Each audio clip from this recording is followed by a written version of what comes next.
atau bisa juga melalui gelar agama atau gelar apapun yang dimaksudkan untuk mengesankan orang lain ataupun untuk flexing.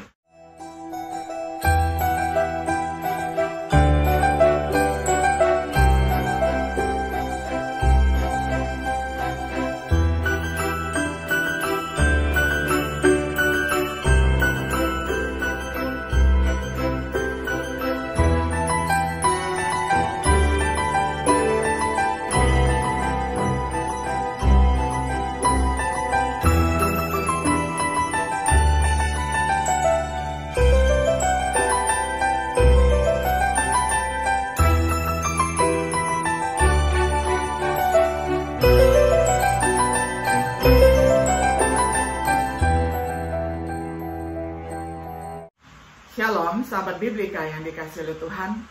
Senang sekali hari ini kita dapat berjumpa kembali di dalam acara yang spesial, yakni di hari ulang tahun yang kedua acara Refleksi Sahabat Biblika di kanal YouTube Ayah Susanti. Bersyukur di hari ulang tahun yang sangat berbahagia ini dapat kembali melayani sahabat refleksi semuanya, sehingga dengan demikian dapat semakin mengasihi dan mencintai Tuhan. Pada edisi spesial ini, di edisi ulang tahun yang kedua, pas kita juga akan merenungkan satu tema dengan judul dimulai dari kata dua, yakni dua kebanggaan yang sangat berbeda, diambil dari Galatia 6 ayat 11 hingga ayat yang ke-18, dan pas episode hari ini adalah episode yang ke-34. Ini adalah serial terakhir di dalam surat Galatia. Baiklah, saya akan bacakan firman Tuhan untuk kita semuanya di dalam Galatia 6 ayat 11-18. Saya akan bacakan di dalam terjemahan sederhana Indonesia. Dalam bagian terakhir ini, perhatikanlah betapa besar huruf-huruf yang saya tulis kepada kalian dengan tangan saya sendiri. Sekali lagi tentang saudara-saudara kita yang dulu beragama Yahudi dan yang berusaha memaksa kalian untuk disunat. Hal itu bukan untuk menolong kalian. Mereka melakukan itu hanya untuk menyenangkan hati orang Yahudi yang lain. Juga supaya mereka tidak dianiaya karena ajaran kita bahwa manusia dibenarkan Allah hanya melalui pengorbanan Kristus di kayu salib. Memang mereka bersunat, tetapi mereka sendiri tidak menaati semua hukum Taurat. Yang mereka inginkan hanyalah supaya kalian disunat sehingga mereka bisa membanggakan diri dengan berkata kepada orang Yahudi lain, "Sekarang orang-orang di Galatia sudah masuk agama Yahudi karena ajaran kami. Tetapi saya tidak akan membanggakan apapun kecuali Tuhan kita Yesus Kristus yang disalibkan. Karena melalui penyaliban Yesus, bagi saya semua hal yang duniawi seakan sudah ikut dipakukan pada kayu salibnya. Dan saya secara rohani juga mati bersama dia terhadap semua hal yang duniawi. Jadi, bagi kita yang sudah bersatu dengan Kristus Yesus, tidak ada lagi perbedaan antara orang bersunat dan tidak bersunat. Yang penting adalah keadaan rohani kita masing-masing sudah diperbarui karena bersatu dengan Kristus. Kita menjadi ciptaan baru. Kepada setiap kalian yang menjalani hidup sebagai ciptaan baru dan yang tidak membanggakan dirinya, kiranya Allah selalu bermurah hati kepadamu dan menjagamu supaya hidup dengan tenang dalam perlindungannya. Karena secara rohani kamu sudah menjadi warga Israel yang baru, yaitu kerajaan Allah. Mulai sekarang, saya tidak peduli lagi pada celaan orang yang berkata, "Kamu tidak melayani Allah sehebat saya." Karena bekas-bekas luka di tubuh saya ini merupakan tanda cap yang membuktikan bahwa saya adalah milik Tuhan Yesus yang melayani dia. Saudara-saudari, doa saya kiranya Kristus Yesus penguasa kita selalu berbaik hati kepada kalian masing-masing dan menyertaimu senantiasa. Amin. Galatia 6 11-18. Sampai sedemikian jauh pembacaan firman Tuhan. Sahabat Biblika yang dikasihi oleh Tuhan, dalam suratnya kepada jemaat-jemaat Galatia, Rasul Paulus membela kerasulannya. Itu terdapat di dalam pasal pertama sampai pasal yang kedua. Lalu dia juga berdebat dengan penuh semangat bahwa pembenaran adalah oleh iman di dalam Kristus. Pasal 3 dan 4. Lalu dia menasihati orang Kristen untuk menggunakan kebebasan ataupun kemerdekaan mereka untuk menabur dalam roh daripada jasmani. Pasal 5 dan 6. Saat ia mengakhiri suratnya, Paulus mencampur adukkan pernyataan pribadi dengan nasihat terakhir. Kita mencatat referensinya untuk ukuran surat-suratnya, Galatia 6 ayat 11, yang oleh beberapa orang menganggapnya merujuk pada tulisan tangannya yang sebenarnya. Sementara yang lain berpikir itu mengacu pada panjang surat. Tetapi yang menarik bagi saya adalah kontras yang dibuat oleh Paulus dalam Galatia 6 ayat 11 sampai 16. Kontras antara orang lain dan diri sendiri. Kontras dengan apa yang mereka banggakan. Ada sesuatu yang bisa dipetik dari dua kebanggaan yang sangat berbeda. Ini mungkin kata-kata peringatan untuk kita pertimbangkan. Kita perhatikan dulu bahwa ada yang pertama, bangga dalam menunjukkan tanda lahiriah. Ini adalah kebanggaan dari beberapa orang. Begitulah kasus mereka yang berusaha memaksakan sunat. Motif mereka ada dua. Pertama, untuk menghindari penganiayaan karena salib Kristus. Kedua, untuk berbangga dalam hal lahiriah orang bukan Yahudi. Mereka tidak konsisten. Memang mereka bersunat, tetapi mereka sendiri tidak menaati semua hukum Taurat.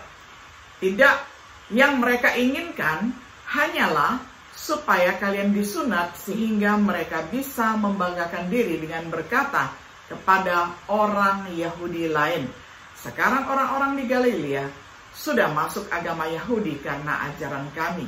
Galatia 6 ayat 13. Mereka yang menekankan sunat tidak mematuhi seluruh hukum, sebagaimana telah disebutkan sebelumnya dalam suratnya Galatia 2 ayat 11 sampai 14. Mereka fokus pada eksternal untuk tujuan pertunjukan. Apakah kita bangga dalam menunjukkan hal lahiriah?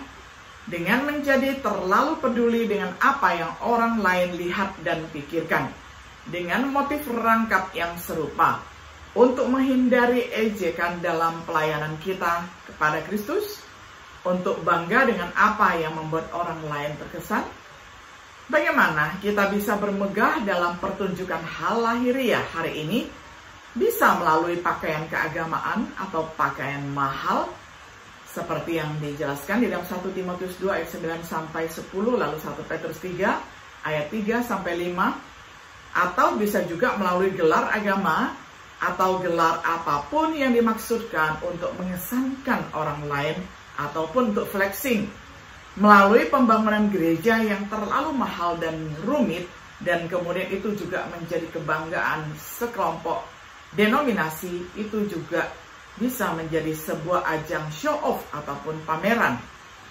Melalui penekanan pada angka kehadiran dan pertobatan jemaat, dengan menampilkan selebriti dalam upaya penginjilan, mungkinkah kita bersalah karena menyombongkan diri demi popularitas? Berlawanan dengan menyombongkan diri, kita perhatikan bahwa Paulus menulis tentang yang kedua, bangga dalam salib Kristus. Inilah kebanggaan Paulus dalam diri Mesias yang disalibkan, yang bagi sebagian orang pesan tentang salib adalah kebodohan. Paulus menjadikannya sebagai fokus pelayanannya. Dia tidak malu dengan Injil karena dirinya telah disalibkan bersama Kristus. Di dalam Kristus dia telah disalibkan bagi dunia.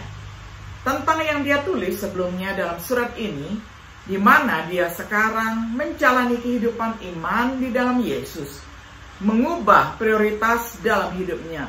Sunat yang dulu penting baginya, kini telah menjadi tidak relevan. Ciptaan baru di dalam Kristus adalah apa yang sekarang baginya paling penting.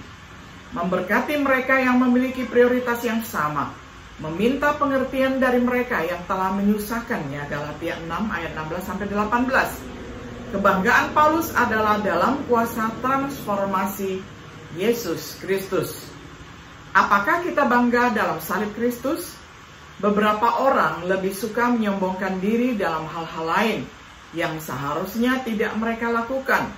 Beginilah firman Tuhan, janganlah orang bijaksana bermegah karena kebijaksanaannya, janganlah orang kuat bermegah karena kekuatannya, janganlah orang kaya bermegah karena kekayaannya. Yeremia 9 ayat 23. Seperti kebijaksanaan mereka, karena ilmu dunia ini merupakan kebodohan bagi Allah. Seperti yang tertulis dalam kitab suci, Allah menggunakan kecerdikan orang berilmu seperti jerat untuk menangkapnya. Ada juga tertulis, Tuhan tahu bahwa pikiran orang-orang yang berilmu adalah sia-sia. 1 Korintus 3 ayat 19-20. Seperti kekuatan mereka sendiri, seorang raja tidak akan selamat oleh besarnya kuasa. Seorang pahlawan tidak akan tertolong oleh besarnya kekuatan. Kuda adalah harapan sia-sia untuk mencapai kemenangan, yang sekalipun besar ketangkasannya, tidak dapat memberi keluputan. Sesungguhnya, mata Tuhan tertuju pada mereka yang takut akan Dia, seperti mereka yang berharap akan kasih setianya. Mazmur 33 ayat 16-19. Seperti kekayaan mereka sendiri, mereka yang percaya akan harta bendanya, dan memegahkan diri dengan banyaknya kekayaan mereka, tidak seorang pun dapat membebaskan dirinya, atau memberikan tebusan kepada Allah ganti nyawanya, karena terlalu mahal harga pembebasan nyawanya, dan tidak memadai untuk selama-lamanya, supaya ia tetap hidup untuk seterusnya, dan tidak melihat lubang kubur. Mazmur 49 ayat 6-9. Kebanggaan kita harus di dalam Kristus dan Tuhan. Tentu saja tidak pada manusia, tetapi dalam mengenal Allah sebagaimana adanya Dia. Tetapi siapa yang mau bermegah, baiklah bermegah karena yang berikut, bahwa ia memahami dan mengenal Aku, bahwa Akulah Tuhan yang menunjukkan kasih setia, keadilan dan kebenaran di bumi. Sungguh, semuanya itu kusukai. Demikianlah firman Tuhan. Yeremia 9 ayat 24. Dan dalam apa yang Kristus lakukan bagi kita, mendorong kita untuk mengubah prioritas kita dalam hidup, mencari dahulu kerajaan Allah dan kebenarannya, mencari untuk memuliakan Allah dengan segenap hati, karena telah menyelamatkan kita, berusaha untuk memuliakan Tuhan dengan tubuh dan roh kita, berusaha memuliakan Tuhan dengan perbuatan baik kita, mencari untuk memuliakan Tuhan ketika kita menderita untuk Kristus. Kita bermegah di dalam Kristus dengan menjadi untuk apa Dia menciptakan kita di dalam Kristus. Efesus 2 ayat 8-10. Sebagai kesimpulan, dalam hal apa kita membanggakan diri hari ini? Mungkinkah kita jatuh ke dalam perangkap menyombongkan diri dengan memamerkan hal lahiriah? Bukankah lebih baik kita berbangga di dalam salib Kristus? Kata-kata terakhir Paulus mencakup permohonan dan doa. Permohonan untuk tidak lagi diganggu, mungkin oleh mereka yang mempertanyakan kerasulannya. Sebuah doa penganugerahan rahmat bagi mereka yang membaca surat ini. Permohonan Paulus sudah lama dijawab ketika ia meninggalkan kehidupan ini untuk bersama dengan Tuhannya. Doanya akan dikabulkan bagi semua orang yang mau memperhatikan dengan seksama hal-hal yang tertulis dalam surat ini. Akankah kasih karunia Tuhan Yesus Kristus menyertai roh kita hari ini? Hanya jika kita berdiri teguh dalam kebebasan di dalam Kristus telah memerdekakan kita. Galatia 5 ayat 1. Dan menabur dalam roh sebagai ganti lahiriah. Galatia 6 ayat 8. Sahabat Biblika yang dikasihi oleh Tuhan, kiranya di hari ulang tahun sahabat refleksi Biblika boleh melihat bagaimana setiap hari kita belajar firman Tuhan. Dan ketika saudara dan saya mengalami pertumbuhan di dalam firman Tuhan, biarlah saudara berdoa untuk saya dan saya juga berdoa untuk saudara.